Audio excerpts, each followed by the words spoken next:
Sa pagmamanok, ako sa akin ha, ito personal ko to, na Okay. experience ko. Okay. Number one, wag malikot sa materialis.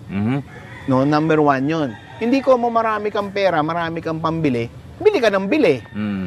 Sa inikutan ko for the 25 years sa sarili ko nagmamanok, Okay. discarding pa yung sama-sama pa ako yung sa father ko tsaka sa kanila Alex and everything.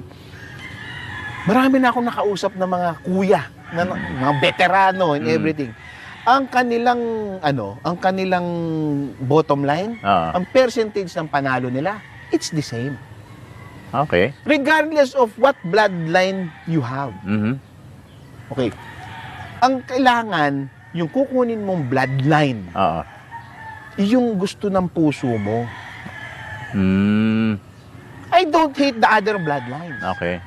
I'm not mad about the other bloodlines. Ang gusto ko, yung gusto kong fighting style. Kasi pagising ko ng umaga, nakangiti ako.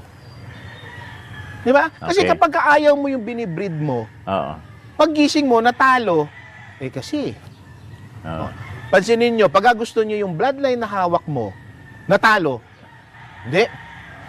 Magaling yan eh. Basta ipinalo yung talo na gusto mo. Okay.